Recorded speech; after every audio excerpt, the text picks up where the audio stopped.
Hello students, ज्ञानप्रभा या आपल्या educational प्लॅटफॉर्मवर तुमच्या सगळ्यांचे पुन्हा एकदा स्वागत आहे. मित्रांनो, आपण मागच्या व्हिडिओमध्ये डायव्हर्सिटी इन प्लांट्स हा भाग पाहिला. तर या भागात आपण डायव्हर्सिटी इन ॲनिमल्स हा पार्ट पाहणार आहोत. ठीक आहे मित्रांनो, चला तर मग सुरू करूया आजचा व्हिडिओ. यामध्ये आपण ॲनिमल्समध्ये काय डायव्हर्सिटी आहे, कशा प्रकारचे ते डायव्हर्स आहेत ते बघायचे आपल्याला. तर what do we mean by animals? Animals म्हणजे नेमकं काय? तर ॲनिमल्स बघा, ॲनिमल्स खूप खूप प्रकारचे असतात. Animal includes a huge variety of living beings from tiny microbes to large mammals. म्हणजे एकदम छोट्या सूक्ष्म मायक्रोब्स पासून, म्हणजे जे मायक्रोस्कोपच्या खाली बघावे लागतात, अशा मायक्रोब्स पासून एका भल्या मोठ्या हत्ती, अशा मोठ्या प्राण्यांपर्यंत ही ॲनिमल्सची व्हरायटी आपल्याला पाहायला मिळते. तर ॲनिमल्स इथे आपण बघू शकतोय, ॲनिमल्स एक 6 प्रकारचे आहेत. पहिलं काय आहे? मॅमल्स. म्हणजे जे आपल्या पिलांना जन्म देतात त्यांना मॅमल्स असं म्हणतात. त्याचे एक्झाम्पल काय आहेत? Tiger, cow, dog and beer.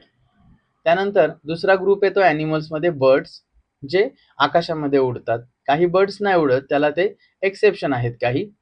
तर sparrow, eagle, crow, these are the example of birds. Then reptiles म्हणजे जमिनीवर सरपटणारे. तर ते त्यामध्ये कोण आहे? तर स्नेक आहे, lizard, crocodile. These are the examples of reptiles animals. Next is amphibian animals. Amphibians means the animals who can live on land and water also. Means they can live on both.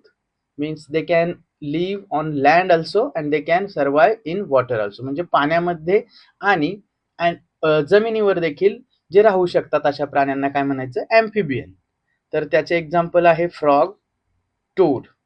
तर frog आणि toad हे जवळजवळ सारखेच animals आहेत. तर हे animal काय करतात? ते पाण्यामध्ये सुद्धा जगू शकतात आणि लँडवर सुद्धा सर्व्हाइव्ह करू शकतात. त्यानंतर फिश आहेत बघा, वेगवेगळ्या प्रकारचे fish. These are the aquatic animals, only aquatic, फक्त पाण्यामध्ये राहू शकतात. त्याचे एक्झाम्पल आहे रोहू, शार्क, गोल्ड फिश. हे एक्झाम्पल आहे फिशचे. त्यानंतर आणखी कोणत्या प्रकारचे ॲनिमल्स असतात? इन्सेक्ट्स असतात आणि आणखी बरेच काही असतात. तर इन्सेक्टमध्ये बटरफ्लाय, अँट आणि मायक्रोस्कोपिक ऑर्गॅनिझम जे बॅक्टेरिया वगैरे आहेत, व्हायरस किंवा पॅरामेशियम, अमिबा यांसारखे जे ॲनिमल्स, त्यांना ॲनिमल्सच म्हणायचं, because they are not plants. That's why they are called to animals. What is habitat? Habitat म्हणजे काय? हॅबिटॅट म्हणजे ॲनिमल्स ज्या ठिकाणी राहतात. म्हणजे समजा मासा आहे, तर मासा हा पाण्यामध्ये राहतो, म्हणून पाणी हे काय झालं, किंवा त्यांचं जे सराउंडिंग आहे ते काय झालं, तर त्याचं हॅबिटॅट म्हणजे लिव्हिंग थिंग्स ज्या एरियामध्ये राहतात, ज्या ठिकाणी राहतात, त्याच्या सराउंडिंगचं मिळून त्याचं हॅबिटॅट बनतं. A habitat is the special natural place where an animal lives. म्हणजे ॲनिमल ज्या ठिकाणी राहतो त्या नॅचरल प्लेसला हॅबिटॅट म्हणतात. It gives the animal everything it need. म्हणजे ते हॅबिटॅट काय करतं, की ॲनिमल्सला लागणारं सगळं देतं. म्हणजे जसं फूड असेल, त्यानंतर ऑक्सिजन असेल, त्यानंतर राहण्यासाठी त्याला शेल्टर वगैरे असं सगळं देतं. त्याला त्याचं हॅबिटॅट म्हणतात. म्हणजे आपण जर इथं एक्झाम्पल बघितलं तर आपण फिश बघूयात. तर fish can रेस्पिरेट in water. Fish can reproduce their own kinds. ते अंडी वगैरे पाण्यातच घालतात, बरोबर. तर हे काय झालं, की म्हणजे त्यांचं पूर्ण लाईफ ज्या ठिकाणी चालतं त्याला त्याचं हॅबिटॅट असं म्हणतात. म्हणजे कोणकोणत्या गोष्टी देतं बघा हॅबिटॅट? राईट टेम्परेचर, म्हणजे योग्य टेम्परेचर प्रत्येक लिव्हिंग बिंगला गरजेचं असतं ना. म्हणजे जर कमी असेल तरी चालणार नाही आणि जास्त असेल तरी चालणार नाही. बघा, आपल्याला खूप थंड वातावरणात गेलं तरी आपण राहू शकेल का? नाही. आणि खूप हॉट जरी असेल तरी राहू शकणार नाही. म्हणजे प्रत्येक लिव्हिंग बिंग्सला राहण्यासाठी राईट टेम्परेचरची गरज आहे. त्यानंतर शेल्टर, त्यानंतर फूड अँड सेफ्टी, या 4 गोष्टी अतिशय महत्त्वाच्या आहेत. Temperature, shelter, food and safety. Means temperature not too hot और नॉट टू कोल्ड, म्हणजे खूप थंड पण नकोय आणि खूप गरम पण नकोय. शेल्टर, शेल्टर म्हणजे काय, सेफ प्लेस टू रेस्ट, म्हणजे असं सेफ प्लेस पाहिजे प्रत्येक लिव्हिंग बिंगला की तिथं ते राहू शकतात, आराम करू शकतात. बघा, प्रत्येक ॲनिमलला याची गरज आहे, ह्युमन्सलाच नाही तर कोणताही ॲनिमलला सेफ प्लेस आवश्यक असतो. त्यानंतर फूड, इनफ टू इट, योग्य फूड पण पाहिजे जगण्यासाठी.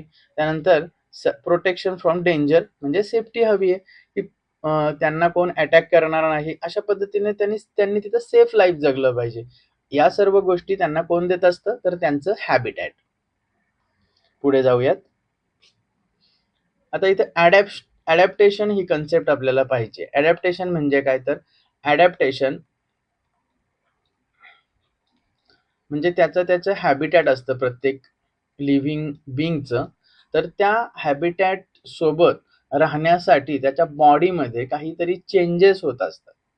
ठीक आहे, म्हणजे जसं की उंट आहे, आपण पाहू शकता. उंट कुठं राहतो, उंट कुठे आढळतो जास्त, वाळवंटामध्ये, डेझर्ट्समध्ये. का, तर तिथे तो सर्वाइव्ह करू शकतो. त्याला कारण आहे, त्याच्या बॉडीचं स्ट्रक्चर त्या प्रकारे आहे आणि या बॉडीच्या त्याच्या झालेल्या वेगळ्या स्ट्रक्चरलाच काय म्हणायचं, तर adaptation to survive in that particular habitat. म्हणजे वाळवंटात राहण्यासाठी उंटामध्ये खूप त्याच्या बॉडीमध्ये खूप सारे बदल झालेले आहेत. त्याचे पाय खूप उंच असतात. ठीक आहे, हे जे आपल्याला पाय दिसत आहेत त्याचे, तर ते खूप उंच असतात. म्हणजे ही जी वाळू आहे तर तिथे खूप हीट असते, त्यामुळे वाळू तापलेली असते.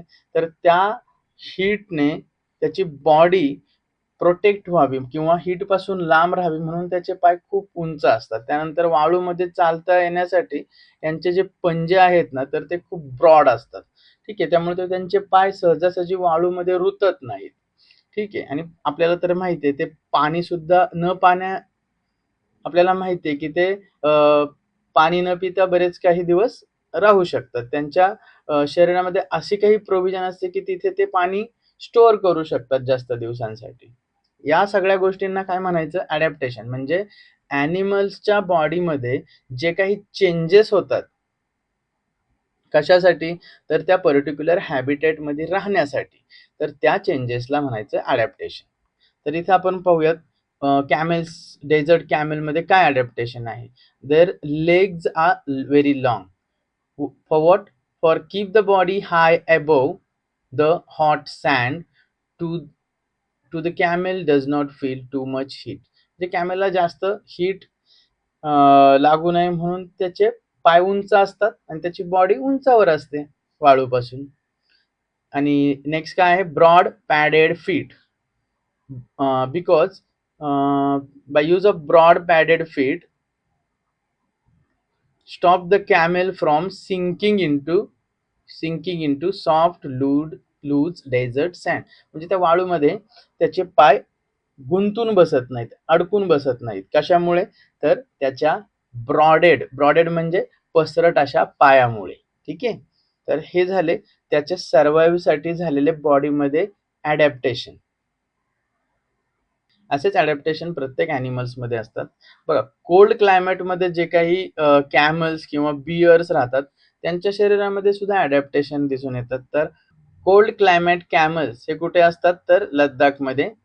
लद्दाख येथे आपलं काय आहे, कोल्ड डेझर्ट आहे. जसं राजस्थानमध्ये आपलं आहे हॉट डेझर्ट, तसं लद्दाखमध्ये आहे कोल्ड डेझर्ट. म्हणजे त्या ठिकाणी पाऊस तर पडत नाही, पण हवा एकदम थंड असते, म्हणून त्या ठिकाणी त्याला काय म्हणायचं, कोल्ड डेझर्ट. या ठिकाणी पण कॅमेल्स आहेत, but they are different from hot desert. Their body has their body has some adaptation for surviving in cold climates. काय काय त्यांच्या बॉडीमध्ये चेंज होतो कोल्ड डेझर्टमध्ये राहण्यासाठी, तर त्यांचे लेग्स शॉर्ट आहेत. का शॉर्ट आहेत, बघा, आपण काय पाहिलं होतं की हॉट डेझर्ट मधल्या कॅमल्सचे लेग्स काय आहेत, मोठे आहेत.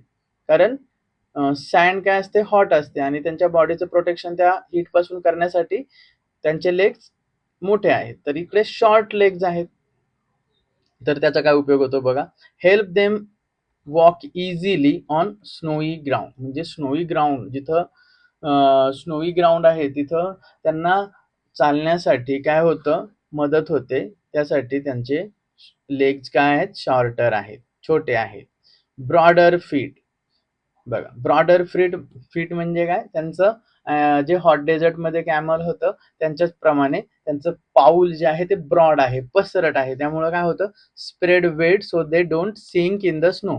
तिथे पण तो उंट वाळूमध्ये रुतून बसू नये म्हणून त्याचे पाय ब्रॉड आहेत. इथं पण स्नो मध्ये त्याचे पाय रुतून बसू नये म्हणून त्याचे पाय ब्रॉड आहेत. म्हणजे पंजा जो आहे ना, तर तो ब्रॉड आहे. आणि दोन्हीकडे दोन्ही कॅमेलमध्ये हे अडॅप्टेशन सेम आहे.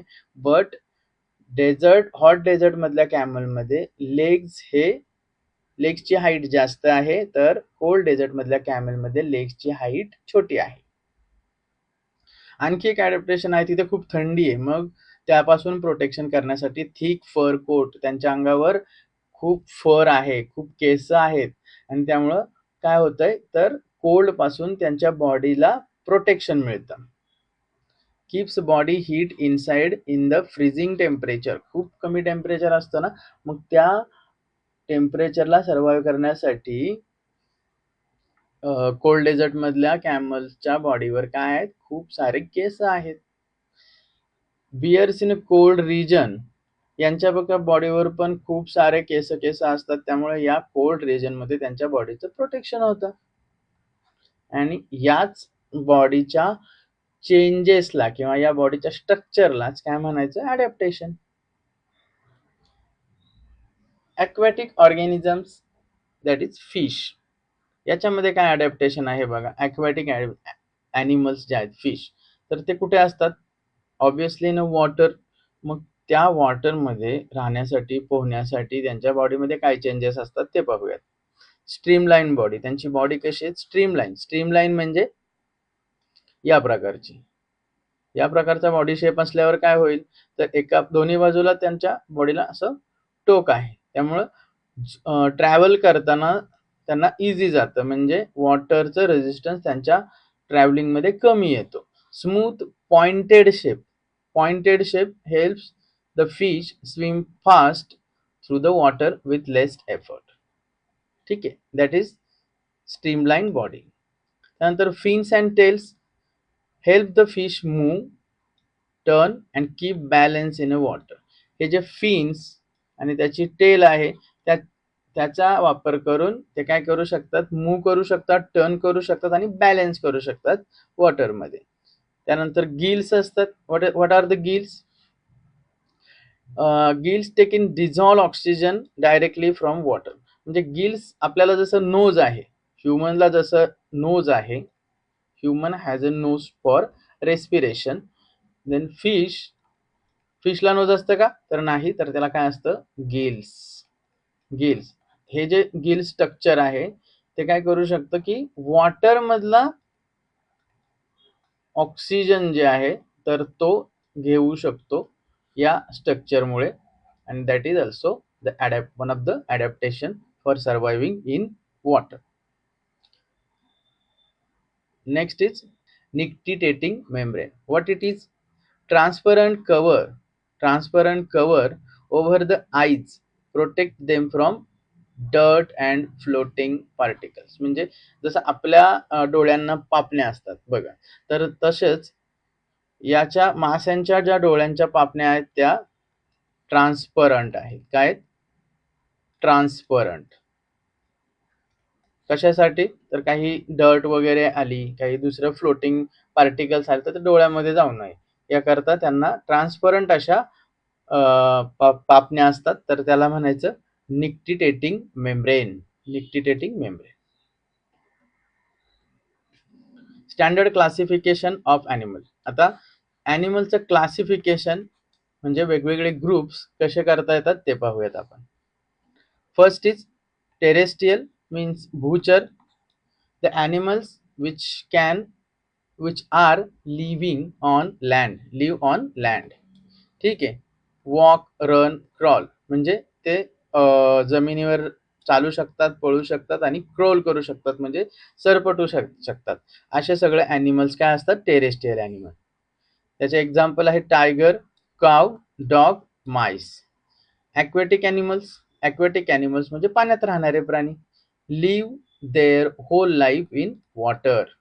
Examples are fish, whale. Some are amphibians. These animals can live both on land and water. म्हणजे लँड मध्ये पण आणि वॉटर मध्ये सुद्धा असे राहू शकतात. Frog and toad are the example of this amphibian animals. Next is aerial animals. Aerial animals, who are they? They are all birds.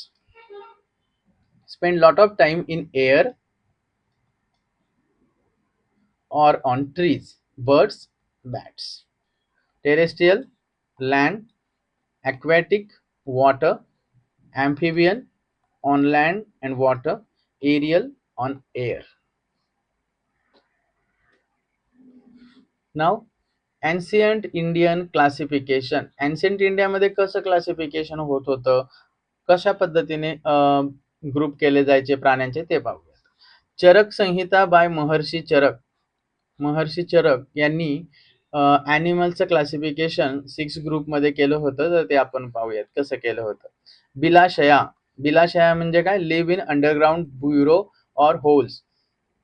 होलमध्ये किंवा बिळामध्ये राहणारे प्राणी, दॅट इज बिलाशया. त्याचे एक्झाम्पल रॅट्स अँड स्नेक्स. त्याच्यानंतर पुढचा टाईप होता धनवचरा. धनवचरा means live in dry or desert region. Desert animal, धनवचरा. त्यानंतर नेक्स्ट होतं आनूप. आनूप means live in muddy, wetland and marshy banks, म्हणजे चिखलामध्ये वगैरे राहणारे animals. Example are wild buffalo, आनूप. पुढे होतं शाखद. शाखद, लिव्ह ऑन शाखा. शाखा means branch. Live on tree branches and foliage. Examples are monkey and squirrels. म्हणजे monkey and squirrels are living on tree branches, त्यांना काय म्हणायचं, शाखाद. पुढचा ग्रुप आहे वरिशया. वरिशया live continuously inside water, fish, वरिशया. आणि नेक्स्ट ग्रुप आहे गुहाशया. गुहेमध्ये राहणारे, गुहाशया. Take a shelter in a deep natural caves. Lion, tiger and bats, these are गुहाशया ॲनिमल्स. एक्झाम्पल लक्षात ठेवायचे, हे 6 ग्रुप लक्षात ठेवायचे. कोणी मांडलेत हे 6 ग्रुप? चरक संहिता बाय महर्षी चरक यांनी. Okay, key point to remember here are animal include mammals, birds, reptiles, amphibian, fish, insects, even microscopic organisms also, they are also animals. Habitat is the natural place that gives an animal temperature, shelter, food and safety. Habitat means the place, natural place where animal get temperature, shelter, food and safety. Animals have a special body feature, that is adaptation, that help them survive in their habitat. Adaptation. We classify animal as terrestrial, aquatic, amphibian, aerial on the basis of they live. Maharshi Charak gave ancient Indian classification based on habitat more than 2000 years ago. Okay, these are the points to be remember. मित्रांनो, तर आपण इथे या दुसऱ्या पार्टमध्ये diversity of animals देखील पाहिलं आहे. तर या 2 पार्टमध्ये आपण हा आपला चॅप्टर संपवलेला आहे. तर व्हिडिओ कसा वाटला नक्की सांगा आणि आमच्या चॅनलला सबस्क्राईब करा. भेटूयात पुढच्या व्हिडिओमध्ये. तोपर्यंत धन्यवाद.